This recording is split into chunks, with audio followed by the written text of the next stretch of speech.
un séisme d'une magnitude de 7,6 sur l'échelle ouverte de Richter frappa, un certain 21 mai 2003, Boumerdès et ses environs.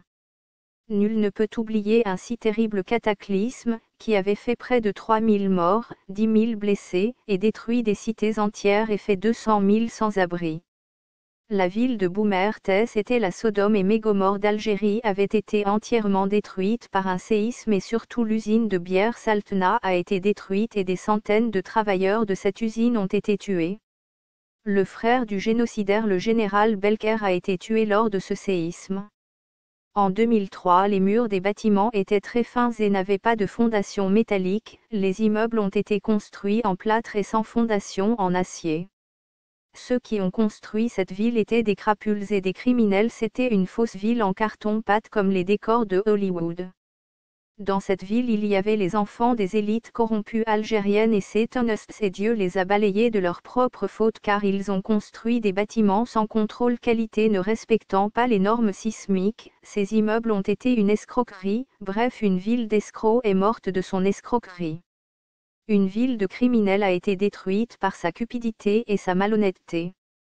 Les fils des généraux éradicateurs du peuple algérien et voleurs de la manne pétrolière ont envoyé leurs enfants étudier dans les universités de Boumerdès et surtout l'Institut du pétrole. La jeunesse dorée de ces élites se pavanait dans des voitures neuves avec des filles de manière arrogante pendant que la jeunesse des familles pauvres se demandait ce qu'il allait manger le soir ou s'il n'allait pas se faire enlever ou tuer par l'armée ou la police ou de faux islamistes armés.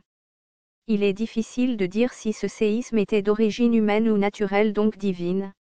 En effet, durant cette période des habitants de Sicile et de Corse ont entendu des explosions sous-marines puis un sous-marin nucléaire britannique aurait été endommagé et a été à Gibraltar pour une réparation d'urgence provoquant une fuite radioactive en mer probablement.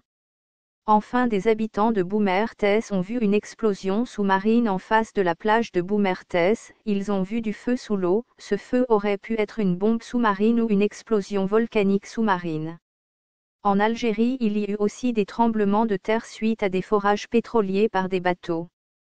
En 1980 aussi il y a eu le tremblement de terre de El Asnam qui depuis a été rebaptisé Clef car l'ancien nom signifiait les statues, et les statues étaient vénérées comme étant des dieux du temps des païens.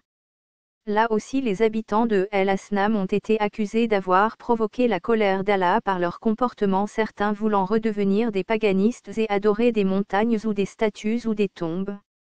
Mais toute l'Algérie avait été secouée par des séismes en 1978, le pays était très pauvre, beaucoup pratiquaient la sorcellerie, il y avait aussi beaucoup de vols et de criminalité. Dans certaines régions il y a eu beaucoup de glissements de terrain car les habitants tuaient sans raison les animaux sauvages et les arbres transformant le pays en désert aride. La télévision algérienne avait lancé un téléthon pour venir en aide aux sinistrés de Boumerdès mais les 75 millions d'euros promis n'ont jamais rejoint les destinataires, tout cet argent avait été volé. En conclusion, il est possible que le séisme de Boumerdès était en fait artificiel et provoqué par un pays étranger qui faisait du chantage à l'Algérie, mais la mort des habitants de cette ville a pu être possible car leurs anges gardiens les avaient quittés à cause de leurs péchés et leur arrogance ou du fait qu'ils se taisaient à la vue d'une injustice.